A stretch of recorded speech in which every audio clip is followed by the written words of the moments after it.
Llevábamos horas caminando por un antiguo sendero de montaña. La luna apenas lograba atravesar las nubes y los árboles se mecían lentamente con un viento helado que parecía susurrar nombres olvidados. Cada paso levantaba hojas secas y ceniza. A lo lejos, los lamentos de los muertos se perdían entre el bosque, tan distantes que por un instante parecía que el mundo había decidido darnos un respiro. Nadie hablaba, pero ya no era el mismo silencio de antes. Martín caminaba unos metros delante con la linterna en alto. Lorena revisaba el camino con atención. Julián llevaba la barra de hierro apoyada sobre el hombro. Sara observaba el bosque como si todavía esperara reconocer alguno de sus antiguos senderos. Rodrigo, Ana, Nicolás, Pablo, Carmen, Marcos y Elisa seguían detrás. Aún mantenían cierta distancia conmigo, pero ya no retrocedían cada vez que me acercaba. Era un cambio casi imperceptible, en un mundo como aquel. Era suficiente para devolverme un poco de esperanza. Después de varias horas encontramos una antigua estación ferroviaria construida sobre la montaña. El edificio estaba medio derrumbado. Las ventanas habían desaparecido hacía años. Las paredes estaban cubiertas por musgo oscuro y enormes grietas que parecían cicatrices abiertas sobre la piedra. Sin embargo, todavía podía protegernos de la lluvia. Entramos lentamente. El aire olía a madera húmeda, polvo y hierro oxidado. Mientras Julián aseguraba las entradas, Rodrigo y Pablo encontraron algunas tablas secas entre los escombros. Poco después una pequeña fogata comenzó a iluminar la habitación. Las llamas bailaban con suavidad. Su luz naranja cubría nuestros rostros cansados, y durante unos minutos ocurrió algo que creía imposible. Nadie tenía miedo. Martín abrió una de las pocas latas que conservábamos. Lorena repartió pequeñas porciones con un cuidado casi maternal. Ana sonrió al ver que Nicolás comía sin apresurarse. Carmen y Elisa hablaban en voz baja mientras acomodaban unas mantas. Incluso Marcos soltó una pequeña risa cuando Rodrigo intentó preparar café usando una vieja cafetera abollada. El aroma era terrible, pero aquella torpe escena hizo que todos sonrieran. Por unos segundos. No parecíamos sobrevivientes. Parecíamos personas normales. Personas que aún podían imaginar que al día siguiente volverían a casa. Sentí un calor extraño dentro del pecho. No era solo el fuego. Era algo que casi había olvidado. Esperanza. Fue entonces cuando Martín levantó la vista hacia mí. Sus ojos reflejaban las llamas. Elías. Solo queremos entender quién eres realmente. No porque desconfiemos, sino porque ya caminamos juntos. Merecemos conocer la verdad. Las sonrisas desaparecieron poco a poco. Las llamas comenzaron a crujir con más fuerza. Miré el fuego durante varios segundos. Había pasado tanto tiempo huyendo de mis propios recuerdos, que volver a ellos dolía más que cualquier herida. Respiré profundamente. No sé quién soy realmente. Mi propia voz sonó extraña. No entiendo por qué pasan estas cosas cuando estoy cerca, ni por qué los muertos parecen reaccionar diferente conmigo. Bajé la mirada. Solo sé que las palabras quedaron atrapadas en mi garganta. Cerré los ojos. Y los vi otra vez. El coche, el humo, la sangre, el silencio. Poco después de que todo comenzara, mi voz empezó a quebrarse. Encontré el coche de mis padres entre los escombros de la carretera. Nadie se movió. Solo podía escucharse el chisporroteo del fuego. Seguían dentro. Tragué saliva. Intentaron escapar, pero nunca tuvieron oportunidad. Sentí que las lágrimas comenzaban a nublar mi vista. Quise abrir las puertas. Mis manos empezaron a temblar. Las golpeé hasta que sangraron. Pero ya era demasiado tarde. Respiré con dificultad. Mis hermanos. Levanté lentamente la cabeza. Ellos no estaban. Todos me observaban. No había miedo en sus rostros. Solo silencio. Las lágrimas comenzaron a caer sin que pudiera detenerlas.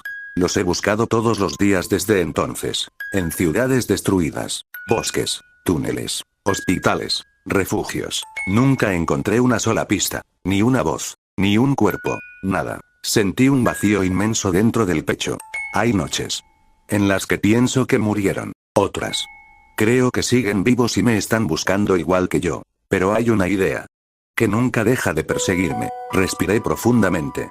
¿Y si fui yo quien debió desaparecer aquel día? El silencio se volvió insoportable. ¿Y si todo esto pasó porque sobreviví? Nadie respondió. El fuego seguía iluminando el lugar, pero ahora parecía mucho más pequeño. A veces pienso que soy un monstruo, confesé casi en un susurro.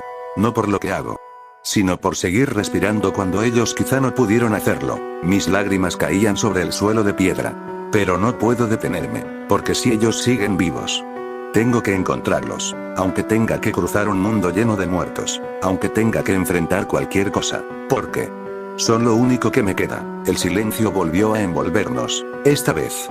No era un silencio incómodo, era uno compartido. Martín dejó lentamente su plato sobre el suelo, se acercó sin decir una sola palabra, y puso una mano sobre mi hombro. No dijo lo siento. No dijo todo estará bien. Solo permaneció allí. Después Lorena hizo lo mismo, luego Julián, después Sara, uno a uno. Todos se acercaron, nadie habló, pero por primera vez desde que desperté en aquel infierno. No me sentí solo. Mientras observaba las llamas comprendí algo. A veces una familia no nace de la sangre, a veces nace del dolor compartido, y durante unos minutos creí que quizá todavía existía un lugar para mí en aquel mundo. Permanecimos varios minutos alrededor de la fogata. Nadie sintió la necesidad de romper aquel silencio. No era incómodo, era el tipo de silencio que nace cuando dos personas dejan de ser desconocidas. El fuego crepitaba lentamente, iluminando las grietas de las paredes. Afuera, el viento recorría la vieja estación con un silbido que parecía atravesar los pasillos vacíos. Por un instante, el mundo dejó de parecer un infierno. Martín fue el primero en levantarse. No podemos quedarnos mucho tiempo. Si este lugar tiene comida, debemos encontrarla antes del amanecer. Yo abriré camino. Rodrigo levantó su linterna. Buscaré el almacén principal. En lugares como este siempre escondían provisiones. Ana tomó la mano de Nicolás. No te separes de mí. Sara observó los pasillos. Yo revisaré las habitaciones del fondo. Carmen y Elisa comenzaron a inspeccionar las estanterías derrumbadas. Pablo y Marcos permanecieron unos segundos inmóviles. No miraban el edificio, me miraban a mí. Pensé que seguían desconfiando. No le di importancia. Elías, Era Pablo. ¿siempre puedes sentir cuando se acercan los muertos? No, ¿Y esas plantas? Las que crecieron donde peleaste. no había pensado en eso. No lo sé. Marcos intercambió una rápida mirada con Pablo. Duró apenas un segundo, tan breve, que pensé que solo estaba imaginándolo. Solo era curiosidad, John. Continuamos caminando. Mientras revisábamos las habitaciones, noté que Lorena no buscaba comida como los demás. Su linterna recorría las paredes, las vigas, las columnas, incluso el suelo. Se detenía en pequeños símbolos grabados sobre algunas piedras, casi ocultos por el musgo. Los observaba durante unos segundos. Después seguía caminando, como si estuviera comprobando algo. ¿Encontraste algo?, le pregunté. Me miró durante un instante. No. Su respuesta llegó demasiado rápido. Luego volvió a dirigir la vista hacia aquellas marcas. No insistí. Seguimos avanzando. El antiguo almacén parecía un laberinto. Había cajas rotas, herramientas cubiertas de óxido, vagones abandonados. Cada paso levantaba una nube de polvo que brillaba bajo la luz de las linternas. El silencio comenzaba a resultar inquietante. Demasiado inquietante. Rodrigo rompió el ambiente. Todos giramos hacia él. Había encontrado varias cajas metálicas. Las abrimos con cuidado. Dentro había latas de conserva, botellas de agua, algunas vendas, alcohol medicinal, y un pequeño botiquín cubierto de polvo. Una sonrisa apareció en el rostro de Ana. Nos alcanzará para varios días. Era la primera sonrisa sincera que veía en ella. Incluso Nicolás pareció relajarse. Tomó una de las latas y la abrazó contra el pecho como si fuera un tesoro. Durante unos segundos, volvimos a sentir esperanza. Fue entonces cuando escuché un sonido, un golpe, seco, metálico. Tac, todos nos quedamos inmóviles. Otro golpe, tac, tac, tac. Venía del fondo del almacén. Las linternas apuntaron hacia la oscuridad. No había nada, solo sombras. Probablemente fue una tubería. Nadie respondió. El aire comenzó a sentirse más frío. Podía escuchar nuestras respiraciones. Y luego, silencio otra vez. Comenzamos a caminar hacia la salida. Nicolás iba apenas unos pasos delante de mí. Todavía abrazaba aquella lata. Entonces ocurrió. Una mano gris salió de entre unas estanterías. Sujetó al niño por el hombro. Todo pasó en un instante. El cadáver emergió de la oscuridad con un gruñido desgarrador. Su mandíbula colgaba torcida. Los ojos estaban completamente blancos. Su piel parecía desprenderse a cada movimiento. Se lanzó directo al cuello de Nicolás. ¡Cuidado! Empujé al niño con todas mis fuerzas. Sentí el impacto del muerto contra mi cuerpo. Los dos caímos al suelo. El golpe me dejó sin aire. Antes de que pudiera levantarme, aquella cosa ya estaba sobre mí. Su aliento olía a carne podrida. Sus dientes rozaron mi mejilla. Golpeé su rostro con el puño. Una vez, 2, 3. No se detenía. Julián corrió hacia nosotros. Pero el pasillo era demasiado estrecho. No podía acercarse sin golpearme también. El muerto abrió la boca una vez más. Sentí sus uñas atravesando mi chaqueta. Entonces, algo cálido recorrió mi pecho, como un latido que no era mío. El suelo bajo nosotros vibró apenas un segundo. No lo notó nadie, excepto Lorena. La vi girar la cabeza de inmediato. Sus ojos no miraban al muerto, me miraban a mí, con una expresión que no pude comprender. Sentí aquel latido recorrer todo mi cuerpo. No era dolor, era otra cosa, como si la tierra respirara al mismo ritmo que mi corazón. El muerto lanzó otro mordisco. Giré el rostro por instinto. Sus dientes chocaron contra el suelo de concreto, levantando pequeñas chispas. Aproveché ese instante. Empujé con ambas piernas y logré quitármelo de encima. Rodamos por el pasillo entre cajas oxidadas y pedazos de madera. El cadáver volvió a incorporarse. No parecía sentir cansancio, ni miedo, solo hambre. Se lanzó otra vez. Esta vez alcancé una vieja barra metálica caída junto a una estantería. Golpeé su mandíbula. El crujido resonó por todo el almacén, pero continuó avanzando. Otro golpe, después otro, hasta que finalmente cayó de rodillas. Julián llegó a mi lado. Hasta un lado. Su barra de hierro descendió con toda su fuerza. El impacto atravesó el cráneo del muerto. El cuerpo dejó de moverse. El silencio regresó de golpe. Solo podía escuchar mi respiración. Mis manos temblaban. Sentía el corazón golpeándome el pecho con tanta fuerza que pensé que iba a romperme las costillas. ¿Nicolás? Me levanté de inmediato. El niño seguía sentado contra una pared. La lata de comida había rodado varios metros. Ana corrió hasta él. ¿Te mordió? Él negó rápidamente. Su voz apenas era un susurro. Tenía los ojos completamente abiertos. No dejaba de mirarme. Me acerqué despacio. Me agaché frente a él. Ya pasó. Respiraba tan rápido que apenas podía responder. Tomé una de las vendas del botiquín y limpié un pequeño rasguño que tenía en el brazo. No era profundo, pero sus manos seguían temblando. Abrí una de las latas que habíamos encontrado. La coloqué entre sus manos. Toma. El niño levantó lentamente la mirada. No volverás a estar solo mientras yo pueda evitarlo. Durante unos segundos no respondió. Después bajó la cabeza.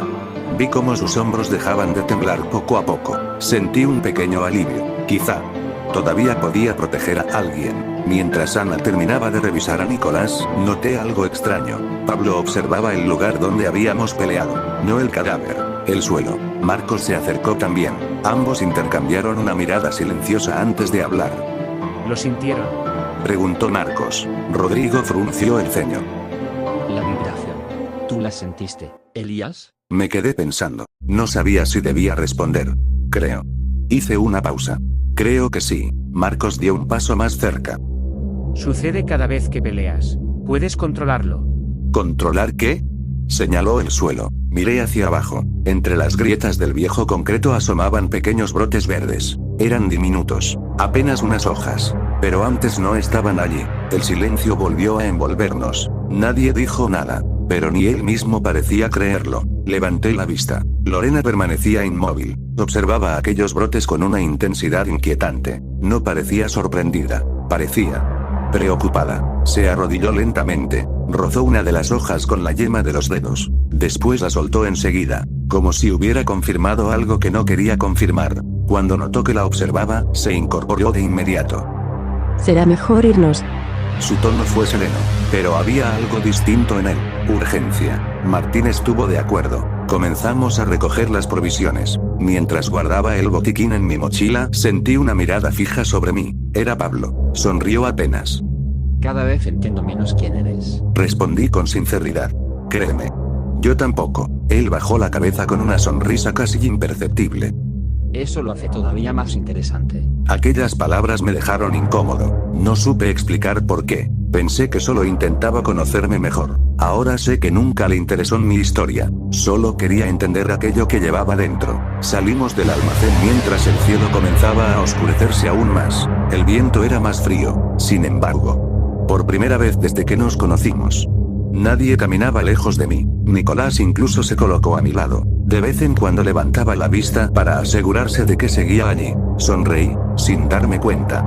Aquella noche estaba empezando a construir algo que llevaba demasiado tiempo buscando, un lugar al que pertenecer. Ignoraba que, mientras esa confianza comenzaba a nacer, algunas miradas ya estaban aprendiendo a esconder secretos. El camino de regreso a la estación transcurrió en silencio, pero ya no era el silencio del miedo, era el de personas agotadas que, por primera vez en mucho tiempo, habían logrado sobrevivir un día más. Las mochilas pesaban más que antes, no por el cansancio, sino porque llevábamos comida, agua y un pequeño botiquín. En aquel mundo, eso valía más que cualquier tesoro. Cuando cruzamos nuevamente la puerta de la estación, Martín dejó escapar un largo suspiro.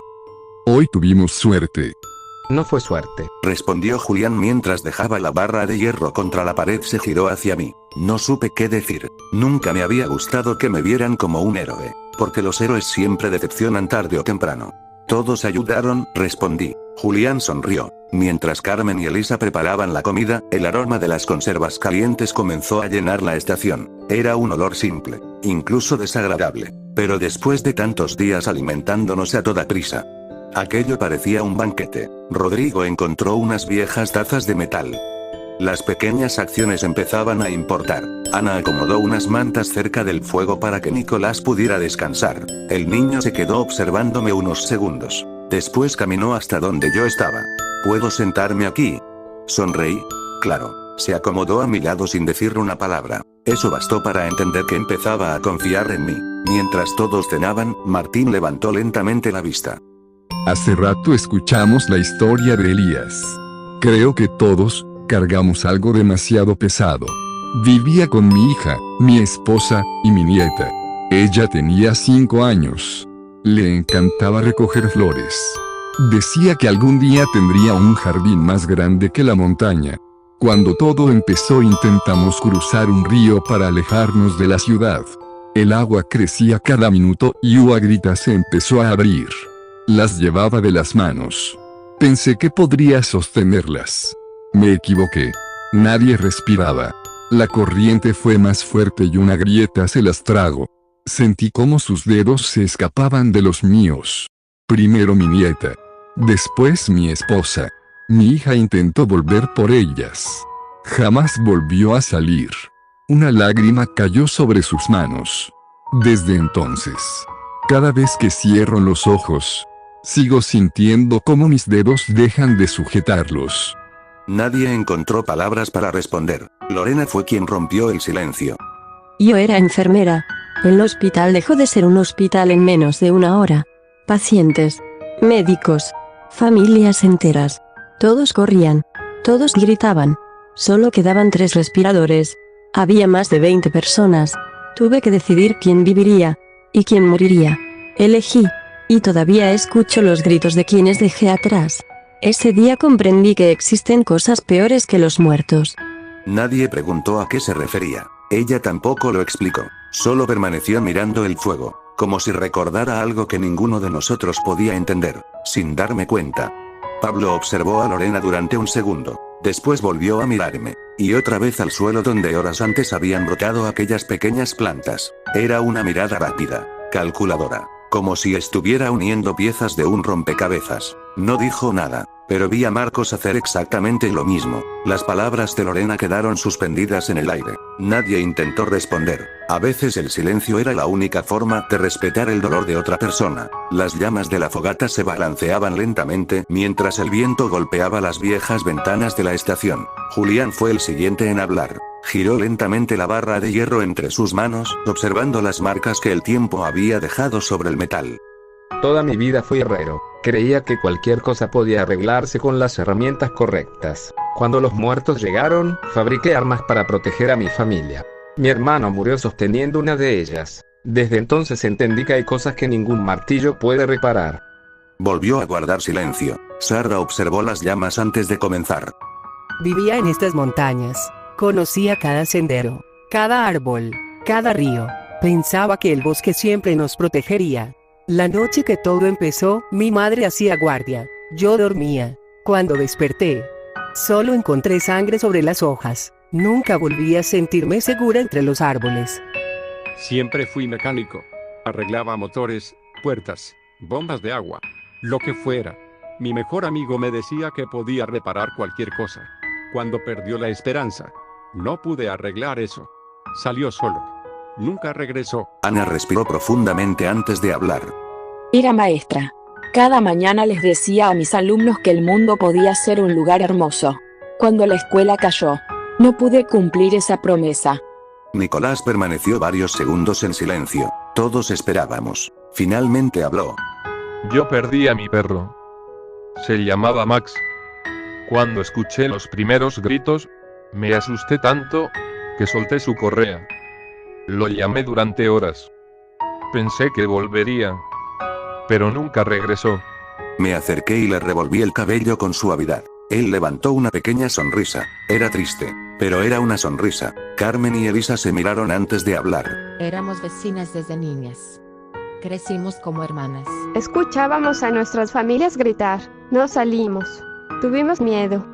Y desde entonces, vivimos preguntándonos si habría cambiado algo salir con ellos. Solo quedaban Pablo y Marcos. Los dos permanecieron en silencio unos segundos. Fue Marcos quien habló. Nuestro grupo fue atacado mientras cruzábamos la ciudad. Éramos demasiados. No había forma de salvar a todos.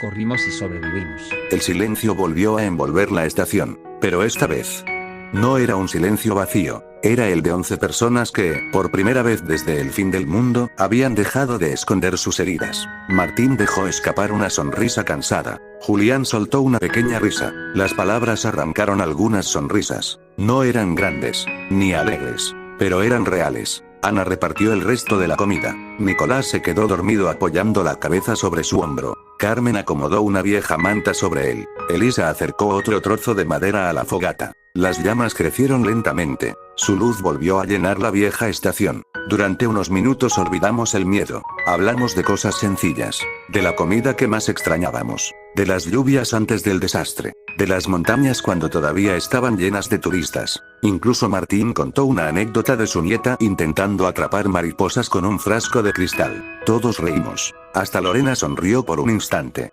Fue una sonrisa pequeña, tan breve, que casi pensé haberla imaginado. Mientras los observaba entendí algo. La esperanza no siempre llega en forma de milagro. A veces llega convertida en personas. Miré el fuego. Sentí su calor sobre el rostro. Y por primera vez desde que desperté en aquel mundo, pensé que quizá ya no tendría que seguir caminando solo. Entonces, el fuego dejó de hacer ruido. No se apagó. Simplemente dejó de crujir. La risa de Rodrigo murió a mitad de una palabra. El viento dejó de atravesar las ventanas. Los árboles permanecieron inmóviles. Era como si el mundo entero hubiera contenido la respiración. Sentí un escalofrío recorrerme la espalda. Rodrigo apagó su linterna para observar mejor la oscuridad. Pablo y Marcos no miraban hacia el bosque. Me miraban a mí, como si esperaran mi reacción antes que la de cualquier otra persona. Aquello me resultó extraño, pero no tuve tiempo para pensarlo. La temperatura cayó de golpe. El aliento comenzó a hacerse visible. La madera de la fogata se cubrió lentamente de una fina capa de escarcha. Entonces ocurrió. Una de las llamas cambió de color. Del naranja pasó al azul, después al violeta, y finalmente al negro. No era una llama oscura. Era una llama que parecía absorber la luz. Todo alrededor comenzó a perder sus colores. Las mantas, las paredes, la madera, incluso nuestros rostros parecían volverse grises. Fue entonces cuando sentí algo completamente distinto bajo mis pies. La tierra. Latía. Una vez, dos, tres. Entre las grietas del suelo comenzaron a asomar pequeños brotes verdes, tan delicados que parecían imposibles en un lugar como aquel. Las diminutas hojas brillaban con un suave tono esmeralda. Donde aparecían, el hielo retrocedía, el aire recuperaba un poco de calor, la vida luchaba contra algo que intentaba borrarla, y comprendí, sin saber por qué, que aquello estaba ocurriendo por mí. Levanté lentamente la mirada hacia la puerta de la estación. Una silueta inmóvil esperaba en medio de la oscuridad. No caminó, no respiraba, solo permanecía allí, observándonos. Y aunque todavía no podía distinguir su rostro, sentí que ella ya sabía perfectamente quién era yo. La figura dio un paso. No escuchamos sus pisadas. Era como si el suelo dejara de existir bajo ella. La oscuridad no la seguía. Nacía de ella. A cada instante, la escarcha avanzaba unos centímetros más. Las hojas de los árboles se marchitaban antes de tocar el suelo. Sin embargo, donde yo permanecía de pie, los pequeños brotes verdes seguían creciendo, abriéndose paso entre las grietas de la piedra. La vida y la muerte se encontraban frente a frente. Nadie se atrevía a hablar. Entonces, la figura inclinó lentamente la cabeza. No vi su rostro. Solo 2 puntos de luz pálida perdidos entre aquella sombra imposible. Cuando habló, su voz no salió de su boca. Apareció dentro de mi cabeza. Y, por la expresión de los demás, comprendí que ellos también la escuchaban. Así que al fin te encontré. ¿Quién eres? Las personas siempre necesitan nombres para comprender aquello que temen. Algunos me llamaron al final, otros la última noche, y hubo quienes simplemente me llamaron muerte. Yo no traigo la muerte, solo cambio el momento en que llega. Estos muertos son solo el eco de una cultura mucho más grande. Los verdaderos culpables son quienes decidieron que todo debía reiniciarse. Y tú, Elías, tú eres lo único que se les opone. Por ti es que el tiempo se alarga. Por ti es que siguen sufriendo. Si no existieras, todo habría terminado ya. La sombra se desvaneció. El frío permaneció unos segundos más. Después, el viento volvió. Las llamas recuperaron su color. Los grillos comenzaron a cantar otra vez. Parecía que nada hubiera ocurrido, pero bastó mirar a mi alrededor para comprender que todo había cambiado. Martín fue el primero en bajar la vista. Sus manos temblaban. Esa cosa sabía quién eras. Ana abrazó con más fuerza a Nicolás, como si, de pronto, hubiera aparecido un peligro distinto al de los muertos. El niño levantó lentamente la mirada hacia mí. Todavía tenía la lata de comida entre las manos. Elías, ¿es verdad? Sentí que la garganta se cerraba. Quería responder, explicarles que yo tampoco entendía nada, que había descubierto todo aquello al mismo tiempo que ellos. Pero ninguna palabra salió de mi boca. Pablo rompió el silencio. Su tono sonó sereno, casi demasiado sereno. No podemos ignorar lo que acabamos de escuchar. Si esa entidad dijo la verdad, necesitamos pensar con la cabeza, no con el corazón. Aquellas palabras comenzaron a sembrar una duda que hasta ese momento no existía. Martín evitó mirarme. Rodrigo hizo lo mismo. Sara retrocedió un paso, después otro. Carmen y Elisa se acercaron instintivamente una a la otra. El círculo que, unos minutos antes, se había formado a mi alrededor para hacerme sentir acompañado. Ahora se abría, centímetro a centímetro, hasta dejar un espacio vacío entre ellos y yo. Un espacio pequeño, pero imposible de cruzar. Solo Lorena permaneció donde estaba. Me observó unos segundos. Luego miró al resto. Parecía debatirse entre hablar o seguir callando. Al final no hizo ninguna de las dos cosas. Bajó la mirada, y ese silencio suyo dolió más que cualquier acusación. Comprendí entonces que la confianza no siempre se rompe con un grito. A veces basta una sola duda, y las dudas son capaces de crecer mucho más rápido que cualquier esperanza.